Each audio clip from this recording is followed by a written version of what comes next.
बिहार में जाति जनगणना के बाद पासवान जाति की आबादी का डेटा सबके सामने आ गया है।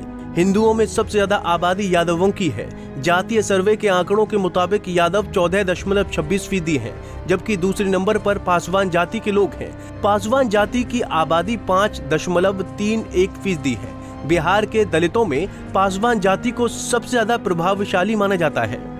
एक जमाने में रामविलास पासवान को दुसाध जाति का सबसे बड़ा नेता माना जाता था। उत्तर प्रदेश में काशीराम और मायावती जैसे नेताओं के उभरने से बहुत पहले ही रामविलास पासवान 1969 में विधायक चुन लिए गए थे। इमरजेंसी के दौर में रामविलास पासवान एक ताकतवर नेता के तौर पर उभरे थे। उन्होंने हाजीपुर से 4,24,000 मतों से चुनाव जीतकर गिनीज वर्ल्ड रिकॉर्ड कायम किया था। साल 1977 में दुनिया भर में किसी भी नेता के लिए ये जीत का सबसे बड़ा अंतर था। ऊपर आसमान नीचे पासवान के नारे से पता चलता है कि रामविलास पासवान को उनका समुदाय कितने सम्मान से देखता है। रामविलास पासवान के दिवंगत होने के बाद चिराग पासवान ने बखूबी पार्टी की कमान संभाल लिया है। हालांकि चाचा पशुपति पारस की बगावत की वजह से दिल्ली में सत्ता के सिंहासन से चिराग महरूम रह गए। साथ ही लोक जनशक्ति पार्टी भी दो फाड़ हो गई, लेकिन अभी भी पासवान जाति चिराग को ही अपना असली नेता मानती है। 2020 के लोकसभा चुनाव में चिराग पासवान ने अपनी राजनीतिक सूझबूझ से सबको चौंका दिया था। चिराग पासवान ने बिहार विधानसभा की 130 से ज्यादा सीटों पर अकेले दम पर उम्मीदवार उतारे थे। चिराग पासवान ने सबसे ज्यादा नुकसान जेडीयू को पहुंचाया। एक अनुमान के मुताबिक चिराग पासवान ने 30 से ज्यादा सीटों पर जेडीयू को हराने में अहम भूमिका अदा की थी।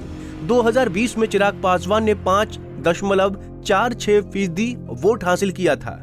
2020 के विधानसभा चुनाव में चिराग पासवान ने 25 लाख वोट हासिल कर सबको चौंका दिया था। तब चिराग ने अलग लड़ने के अपने फैसले का बचाव करते हुए कहा था कि लोजपा को 25 लाख वोटरों का भरोसा मिला है। अकेले लड़ने पर ये वोट मिले हैं। लोजपा से पिछलग्गू पार्टी का टैग हट गया है। मत प्रतिशत से पार्टी को नई ऊर्जा मिली है। बिहार की जनता ने प्रधानमंत्री को जन आदेश दिया है। विकास के लिए प्रधानमंत्री का मजबूत होना जरूरी है।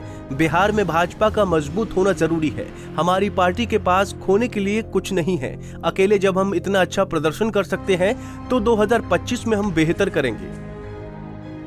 चिराग पासवान अब बिहार में बीजेपी के साथ गठबंधन कर चुके हैं। 2024 में बीजेपी आलाकमान को चिराग पासवान से बहुत ज्यादा उम्मीद है। अगर उम्मीद के मुताबिक चिराग ने प्रदर्शन किया तो एक बार फिर से वो अपने दिवंगत पिता की राजनीतिक ऊंचाइयों को हासिल कर सकेंगे।